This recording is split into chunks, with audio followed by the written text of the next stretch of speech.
Welcome to A Course in Miracles, Living the Love, Walking the Talk with Reverend Jennifer Hadley. Bonjour. Bonjour. I'm so happy to be with you today. I'm in Rhode Island visiting my friends, Rich and Karen and Angela, and it's wonderful. All friends from our Masterful Living community. It's really nice to be with everyone and to gather. And it's a beautiful day here. We're on a lake, and it's just a gorgeous sunny day, and I'm so happy to share with you. So let's join together and to place our hand on our heart and be grateful and thankful for the love of God shining in our awareness. Grateful and thankful that right where we are, the love of God is fully present. We are wholeheartedly grateful to partner up with the higher Holy Spirit self for the purpose of remembering our true nature is perfect. We're recognizing the Christ in our very being. We are grateful and thankful that the Christ in us is pre-installed and we don't have to make it happen. We're allowing it to be revealed. We are grateful and thankful to expand into an awareness of the Christ within ourselves and within each other. In gratitude, we share the benefits. In gratitude, we let it be. In gratitude, we know it's done, and so it is. Amen. Amen. Amen. So there are many references in A Course in Miracles to Christ in you. Christ in you. And I noticed this recently. It's funny how I'm asked to give the topic for the radio show well in advance. And so I kind of hold off to the last possible minute. And then I ask Spirit, what is it? And that's what I got, Christ in you.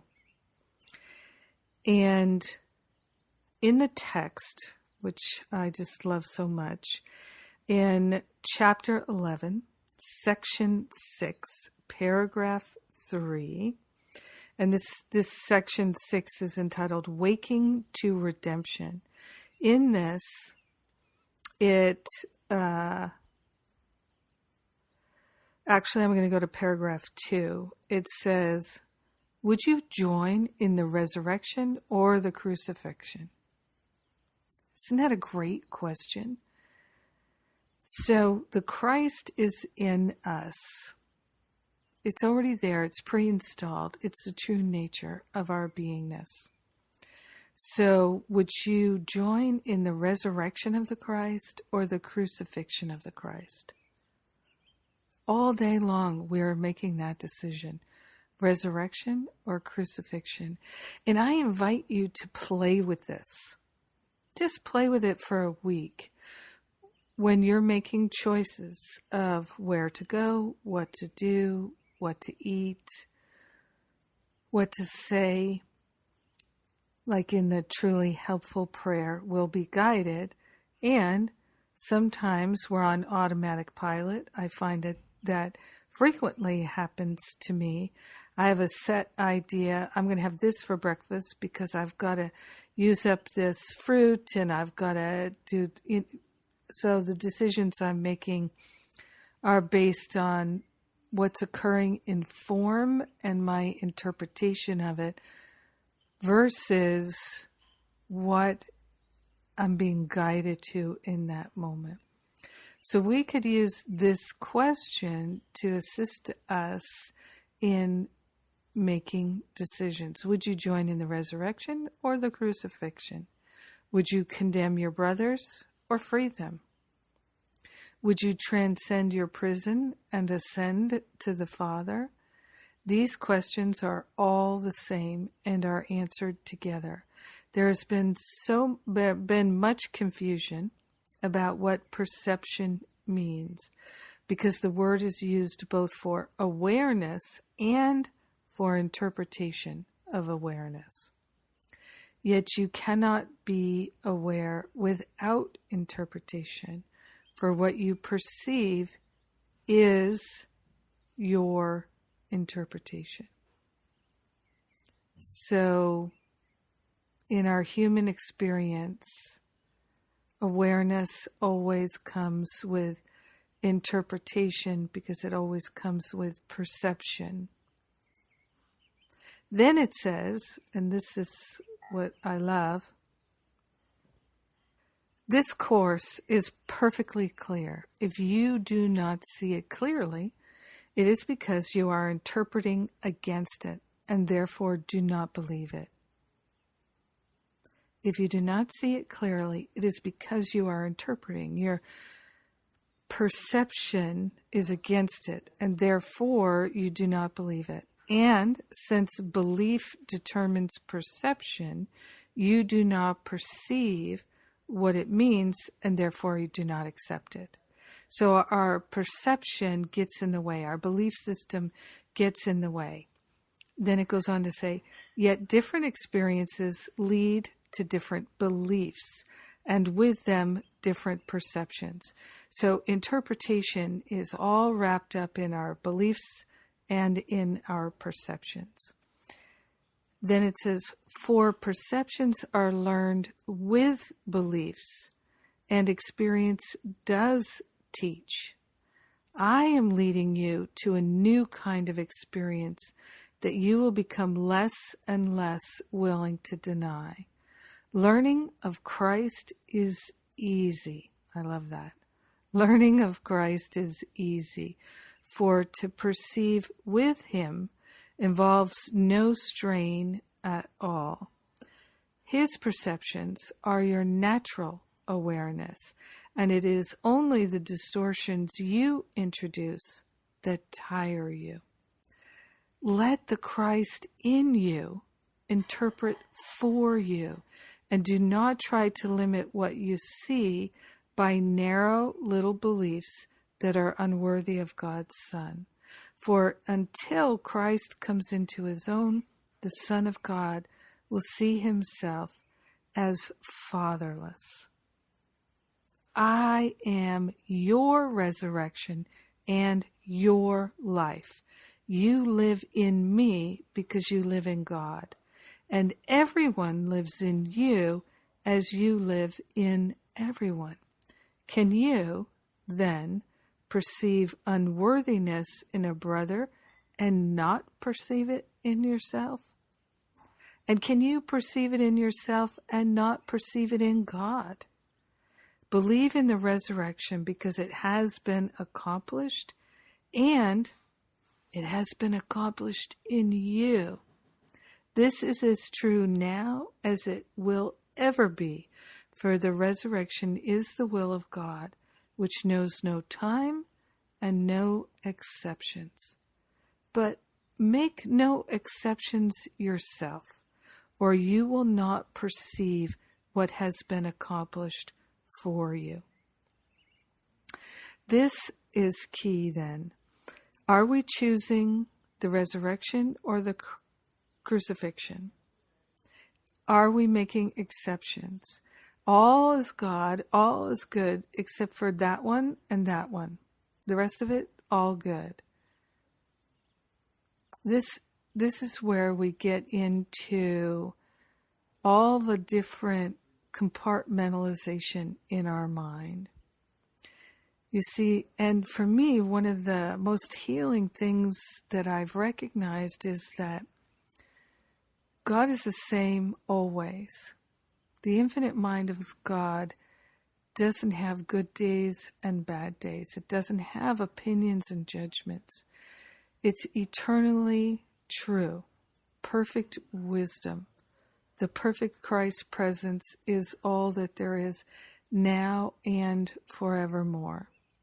For me, it's so helpful, so helpful to realize if I truly know that God is all there is, then I must be able to see God in everyone. And if I truly do know that there's one mind and that we share the one mind, then I know that I cannot judge myself and not judge my brother. I cannot judge my brother and not judge myself, that these things are tied together forever. And for me, it really helps to have the simplicity of, would you join in the resurrection or the crucifixion? It's your choice. You have free will. What will you choose? You get to decide. We also get to decide whether or not we're going to believe and affirm our perceptions and our interpretations. And for me, one of the most helpful things has been to really join with the Holy Spirit and say, Holy Spirit, teach me today to see only the truth, know only the truth, speak only the truth, and feel only the truth. There's that section in the Course that's called This Need Not Be. And it talks about basically, if you're not feeling joy, this need not be.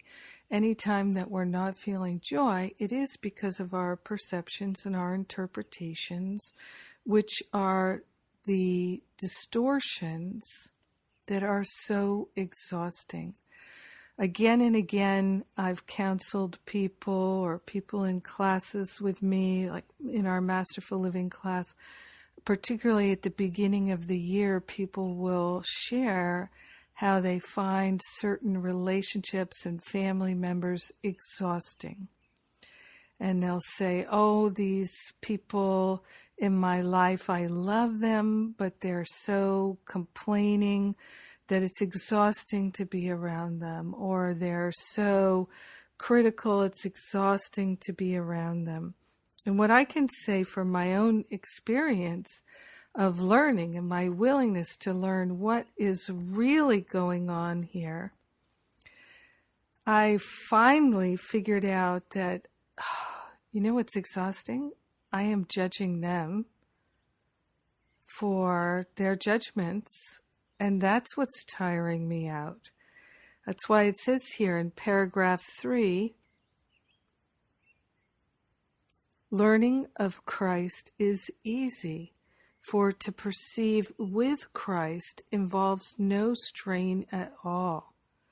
His perceptions are your natural awareness, and it is only the distortions you introduce that tire you. Let the Christ in you interpret for you, and do not try to limit what you see by narrow little beliefs that are unworthy of God's Son. So let us be made new every day. I have come to see that whenever I would feel, I'm right about this and I need to convince somebody else, that's a really big divine alarm clock warning bell going off saying, here is an extreme healing opportunity for you. Give up the need to be right. Choose instead to be truthful, to see clearly. Invite the Christ in you to know the truth, to feel the truth, to see the truth, to be the truth. That's where the healing lies. One of my favorite quotes from the Course, rest comes from waking, not from sleeping, right? I used to have a real fear of not getting enough sleep and then being sick. And I still have someone in my life who, how are you? Well, I got up too early this morning and I've been groggy all day. And I used to be in that mindset that somehow the amount of sleep I had affected how I felt. But I have really come to see that that was a perception, that was an interpretation. I don't experience it anymore. I mean, sometimes I don't have enough sleep, but I don't feel groggy and tired all day. I don't feel out of sorts. It's pretty much like any other day. It really is. I can work out hard still, and I can still do whatever needs to be done. But if I start thinking, oh, I didn't get enough sleep, oh no, something's wrong, well, that is what is exhausting. Would you join in the resurrection or the crucifixion? So one of the things is there are so many subtle ways that we can shift into recognizing the Christ in us. And I love this, that it says here in paragraph 3, let the Christ in you interpret for you, and do not try to limit what you see by narrow little beliefs that are unworthy of God's Son. So any time that we don't feel harmonious, we can say, okay, Jesus, I'd like to let the Christ in me interpret for me. I've bought into some belief that's little and narrow, that's an interpretation that's not helpful to me. Show me the way. Show me the way to see with the Christ in me. Let me see from that perspective. So what Jesus is telling us is that we all have the Christ within us. Let us see with that. And let's say you're bothered by someone in your life. Could be a family member, a loved one, a friend, a coworker, the president, and you think, I don't like their perspective, and I don't like them imposing their perspective on the world. Well, instead of trying to fight with them, because I get, as someone who's active in this world, I get emails all the time, join the fight. No, thank you. I don't wish to fight. I just don't. It's not my thing. I would like to join together. I don't mind demonstrating. I like that. But I don't want to fight. I don't want to have a battle. I want to get out of the battle.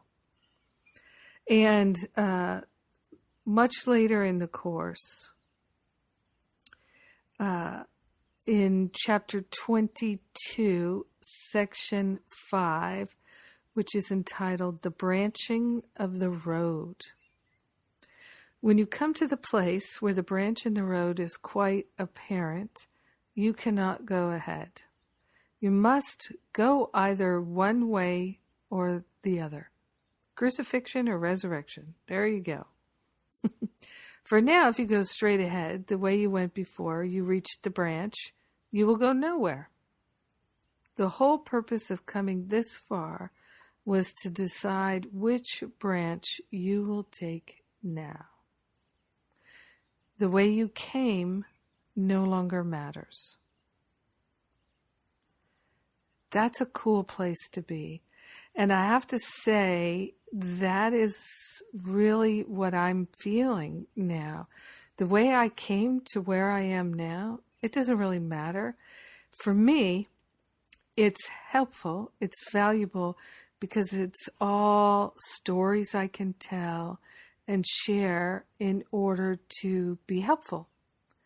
But other than that, it doesn't matter. I notice I used to be an extremely sentimental person, and I would save all kinds of things that had sentimental value.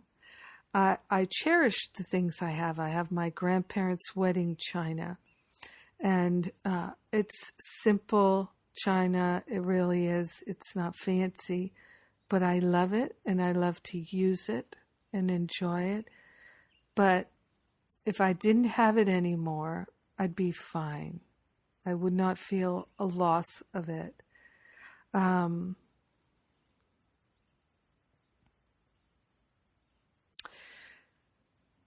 The whole purpose of coming this far was to decide which branch you will take now. The way you came no longer matters.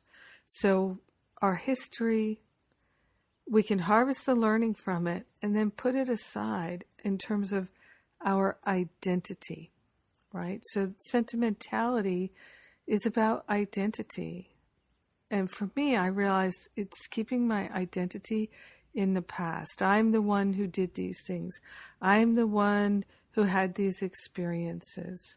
And I used to have photographs all over my home of my experiences in the past and the people and relationships and where we were in the past. And I really got to a place where I realized that feng shui-wise, energetically, was keeping me in the past. And that far more fruitful for me to be present in the moment now. So I found in my home a neutral place so that I could put photos, portraits of our family and things like that from childhood and whatnot in a neutral area so that I can fully be in the present moment. And I like that energetic difference in my home. Don't have a home right now. I'm just starting to look for a new home, and that's exciting to me. The way you came no longer matters. It can no longer serve, right? So we harvest the learning, and that the learning is the service, but the way we came no longer serves.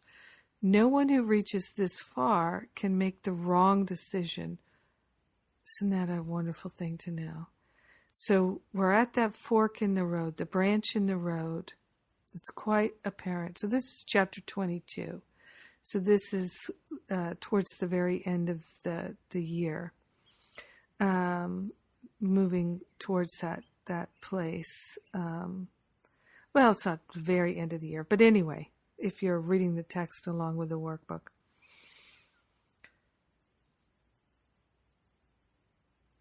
No one who reaches this far can make the wrong decision, although he can delay. So we can delay making the decision of which way we will go. And there is no part of the journey that seems more hopeless and futile than standing where the road branches and not deciding on which way to go. I see a lot of spiritual students doing this. They're standing at the crossroads, the branch in the road, and not deciding which way to go. Because to be all in for God, all in for the Christ in you, seems too radical. It seems like you're going to have to give up stuff you want or stuff you think you need. But that's not been my experience of how God works. We have to give up our attachments to the things that cause our suffering. And that is so different from giving up what we want and need. The things we want and need are, and finding the Christ in us is the way out of that. Letting the Christ within us lead us to make the joyous choice at that branching of the road. One of the main things that's so important to me is helping other people to make this decision at the branching of the road. It's their decision to make, but to help them see what the highest possibilities are. In many ways, that's what my Finding Freedom Bootcamp and my year-long Masterful Living course are all about. And we can't make that decision easily. We can't really see what's the highest and best when we're holding on to all kinds of unforgiveness, resentments, regrets, hurt, blame, shame, etc. One of the things I'm doing is I'm offering my Forgive and Be Free live in-person video workshop again, and you can register for it at jenniferhadley.com. It's right there on the events page, Forgive and Be Free live video workshop. Also, while you're there, Masterful Living is on early bird discount right now. So we haven't done an early bird discount in years. Now's the time to check that out. And it's time for me to go to a break. I'm Jennifer Hadley.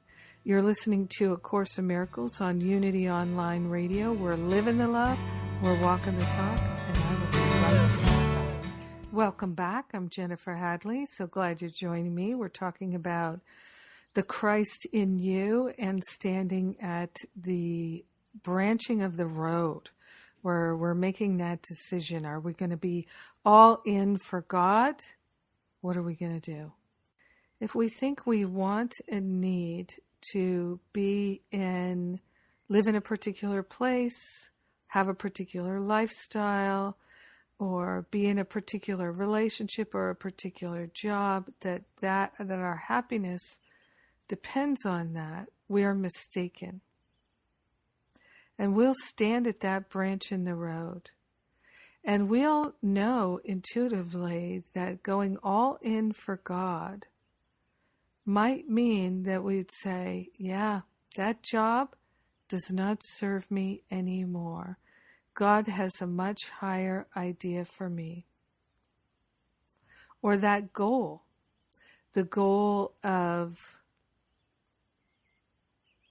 living in a big fancy house. I was talking with someone recently who had worked much of their lives, they're in their 50s maybe, worked much of their lives for the goal of financial success and material success, and had accomplished all of these things, and provided so much for their family beautifully, and yet was realizing that they didn't have things that really mattered, really close friends, really good relationships with their family. And this is a common thing, right? This is a very familiar story. The world teaches us the opposite. It's like opposite day every day on planet Earth. The world teaches us that what will make us happy is in the world. And of course, love and even our connections, our true, real, loving connections, are not in this world. They're in spirit. And so the things of this world will not make us happy, and they are a giant distraction. But it doesn't mean that we can't enjoy them. We can enjoy them as part of our spiritual upliftment and experience.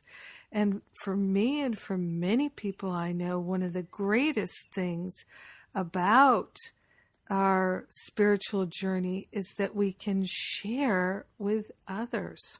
For instance, today I'm sharing with my friends, Rich and Karen and Angela and Linda, and yesterday with Lawrence and Megan and other people. We're all sharing together. That's the creme de la creme.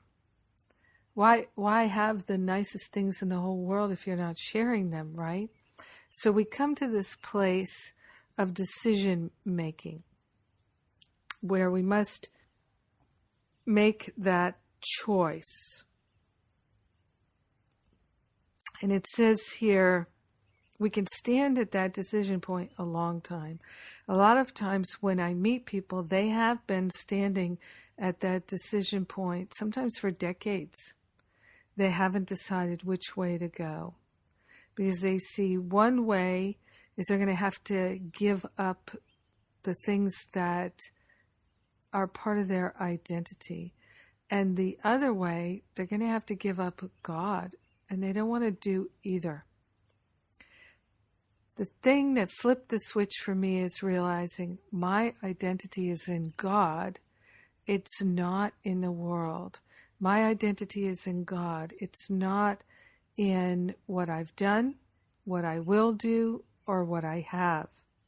That's a really important learning for me, because for so long, who I identified with, like where my self-esteem came from, was what I was capable of and what I was going to do. That's how I felt in my teens and in my early 20s. And then, like many people do, I reached a crashing down point where I realized that having what I wanted wouldn't make me happy. And I felt suicidal, as many people do, when they get everything they think that will make them happy, but they don't feel happy. It's an identity crisis. And so people will stand at that branch in the road, avoiding that identity crisis. But it doesn't have to be that way. If we recognize the Christ in us, we can follow the Christ and experience ease and grace and peace and wisdom and clarity and beauty and truth and joy. And so it says here then, again, we're in chapter 22, section 4, now in paragraph 1. No one who reaches this far to the branching of the road can make the wrong decision, although he can delay.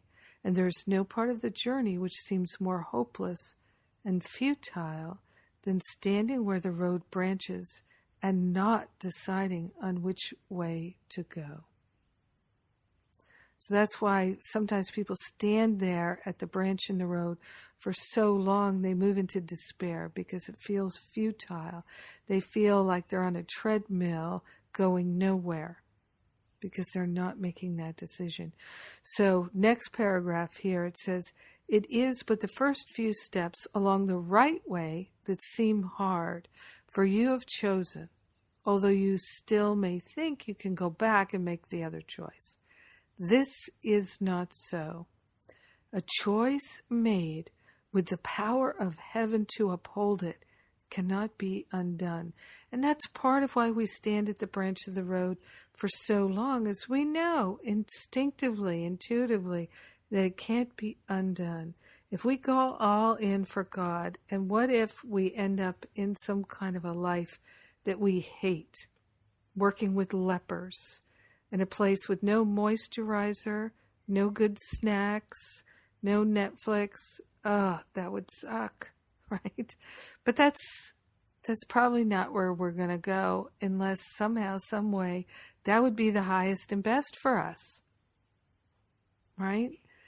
There's already plenty of people there. We don't need to go there. We're going to go somewhere else where we can be truly helpful. This is what I found. Hey, I'm here in a beautiful place today. I was in a beautiful place over the weekend with beautiful people, and I just go from really one beautiful place to another. My desire is to stay put, to have a home and a dog and a yard and a garden, and those are the things that I would like, but I don't feel deprived of them. I just share with Spirit, this is what I'd like, and I feel it coming to me. I do.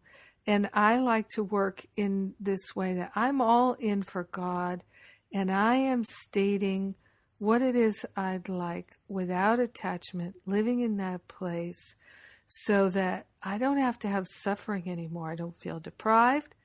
I don't ever feel deprived. I don't feel lost or confused, because I'm all in for God. Every day I see choices I made that could have been higher, but I don't judge myself. I harvest the learning and laugh and move on. It's a good way to live. But I can tell you that 15, 20 years ago, I had no idea that this would be the higher road, that the path would be like this. I didn't. We have so much training in the egoic experience, lifetime after lifetime after lifetime, where the churches and other organizations have taught deprivation, literally starvation. I know when I went to ACIM in 2014, I think it was. I went to ACIM. I guess it was 2014. That's a long time ago now. Anyway, and I learned more about the life of St. Francis and of Clare. He started that order of the Franciscan monks, and then Clare started the order of the nuns, and Francis was the teacher of the nuns. And he hardly visited them, hardly taught them. They all lived where in the winter is harsh and cold, and stone buildings with stone floors, and they deprived themselves of heat and food, and they lived very, very uncomfortably. They were learning, they had gone from being in wealthy families to this great deprivation. It was an ego trip, right? Think of Buddha, born the prince in this beautiful palace. He goes outside the palace walls to journey and discover what's going on outside the palace walls, and he learns of people's poverty and suffering and things like that. And then he goes on this road of deprivation to the point where he's subsisting on 1 grain of rice a day. So he goes from the excesses of living in the palace, where all needs are met in excess, to this incredible deprivation. He's experiencing the extremes, and in his enlightenment, part of that realization in his enlightenment is the middle way of the householder, the person who's living in the world, living with other people, and living in modesty, not deprivation and not excess. That is the fastest path to attain enlightenment, and that becomes what he teaches.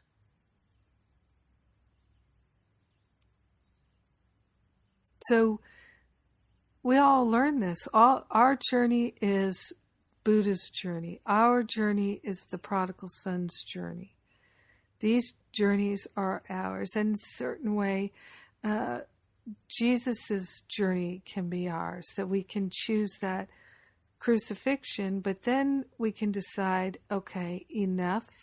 Now it's time for the resurrection. And we do have to make a choice and be all in. That was part of Buddha's training. That was part of Jesus' training. And once we make the decision to be all in for God, and that was Buddha sitting under the Bodhi tree, right? Not moving a muscle. All in for God, that the awakening happens. Certainly has made the difference for me. Now it says here, once you make that choice, I'm calling it all in for God. The other way is to try and be successful in the world and be happy in the world, and that the world is your God rather than spirit. If we make the decision to be all in for God, it says your way is decided. There will be nothing you will not be told if you acknowledge this. A choice made with the power of heaven to uphold it cannot be undone. Your way is decided. There will be nothing you will not be told if you acknowledge this. And so you and your brother stand here in this holy place before the veil of sin that hangs between you and the face of Christ. Let it be lifted. So this is the other thing, too, that we come to see is that, and I certainly am so grateful to finally realize this, because I didn't see it until I really said, I'm all in for God. So the thing that I finally got was that all the blocks in my mind to the truth, to the full realization of the truth, were, like it's talking about here, veils that are placed there in the mind by my decisions to block the flow of love, by my unloving choices and decisions. That's the thing of it right there, 100%. That's the only way that God is blocked and that we don't see the Christ in ourselves, is we make these decisions not to see it in others, then we can't see it in ourselves. This is why our brothers and sisters are our salvation, is Spirit is constantly inviting us to extend love, to extend compassion, to extend kindness and generosity of the heart, to be authentic, to be transparent, to be truthful, to be engaged, and we resist. We resist. Because why? We'd like to be in control of it. We don't trust God. We don't trust the flow of the river. We're afraid we're going to be blown out, wiped out, overwhelmed, or that we won't like floating in the river and letting the river transport us. Maybe the river will take us someplace we don't want to go. So we hold back and we stand at that branch in the road, undecided.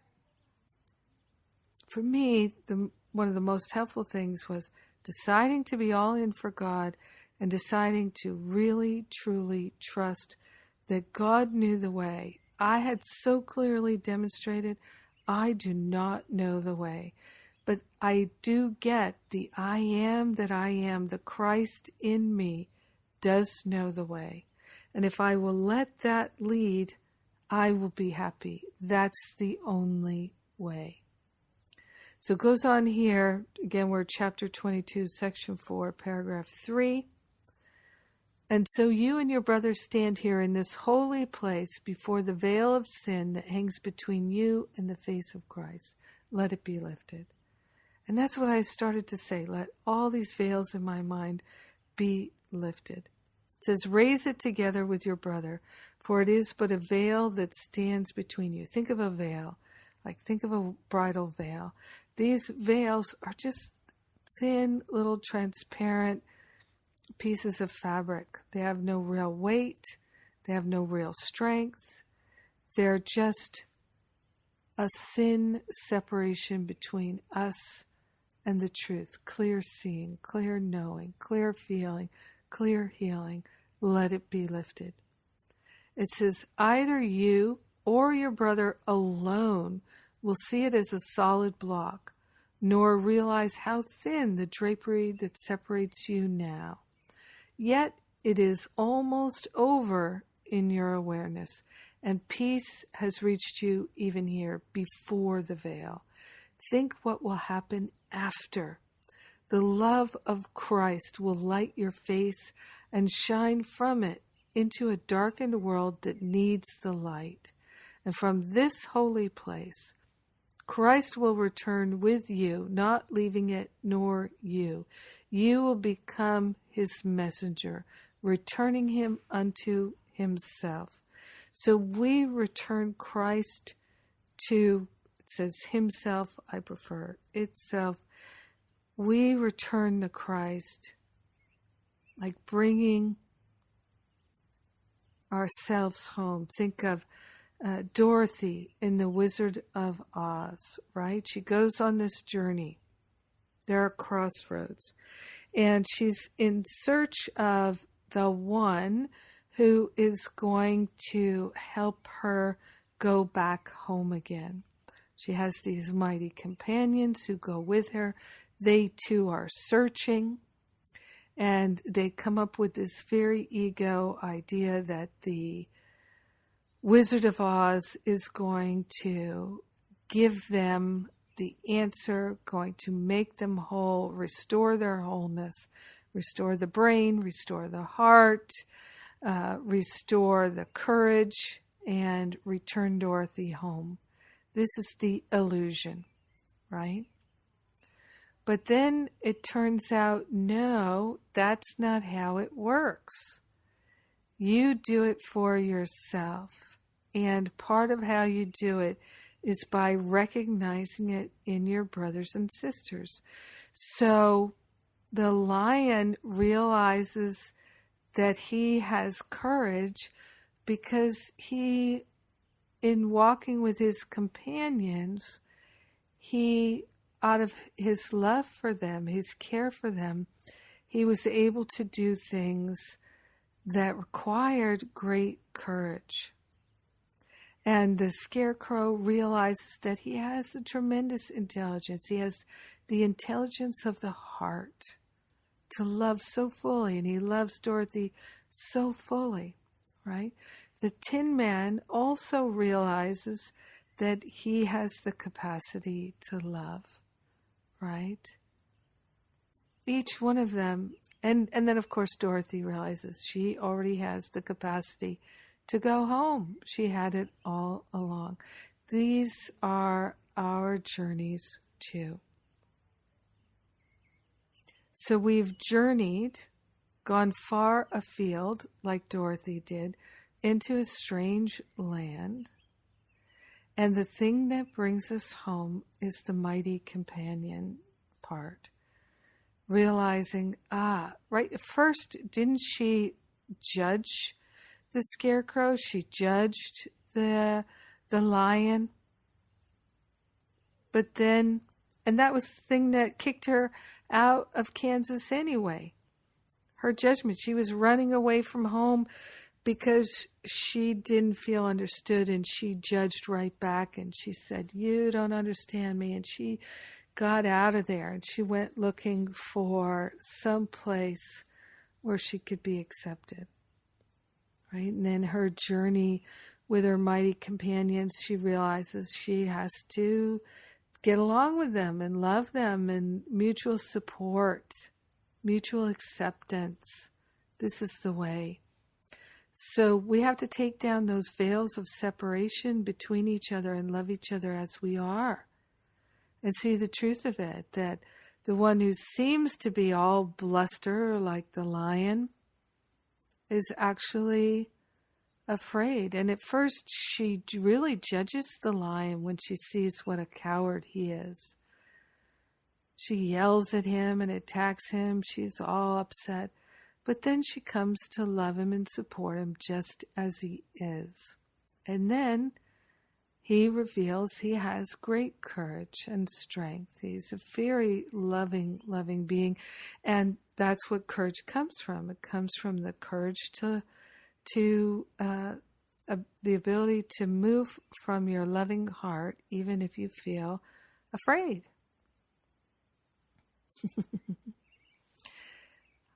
Christ in you, the Wizard of Oz in you. It's pre-installed, and we can live from that space.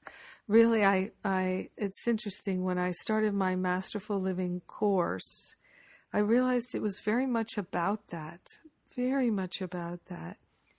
And in the first few years of the course, one of the things that I dealt with was people judging other members of the course. We don't have that much anymore, but it was something in the beginning we had to work through, that people had certain aversions to personality types.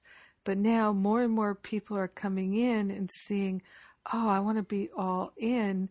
And the things that maybe previously they would have an aversion to, now they see, I have compassion for that. I have compassion for that in that person and in myself. And the healing is really happening at a much more rapid pace. It's so wonderful to be able to do this work together.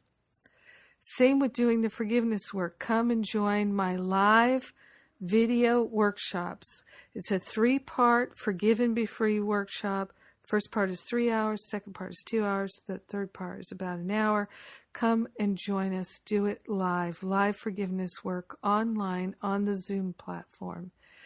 And then consider joining us for a whole year of expansion, of being all in for God and learning what does that really mean and how beautiful it is to live day in and day out looking for the highest and best, most loving choices and discovering all the benefits that come with it. So magnificent, so wonderful to be a part of it. Oh, what a blessing, what a blessing, what a blessing. So grateful we get to share it. Well, let's see. You can sign up for free text messages, ACIMtexts.com. You can get the ACIM app for free, ACIM app.com. I invite you to consider becoming a supporting contributor at livingacourseofmiracles.com or jenniferhadley.com. All donations come into the Power of Love ministry that supports it all. Thank you. Thank you.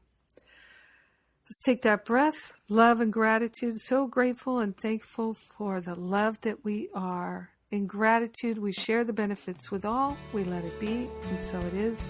Amen, amen, amen. Have a great rest of your week. I love you. Mwah.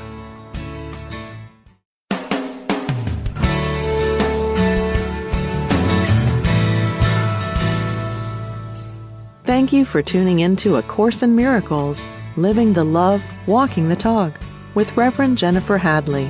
Join us every Tuesday morning at 10 a.m. Central for more tools and insights into how to express your beliefs from moment to moment, every day, in every way.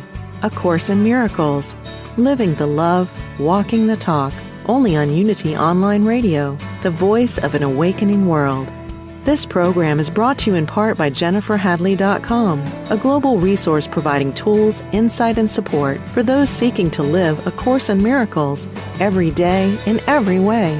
Online at www.jenniferhadley.com. While there, we invite you to visit Jennifer's blog, where you can join with the community of like-minded people who have become Jennifer's prayer partners through her daily power prayer.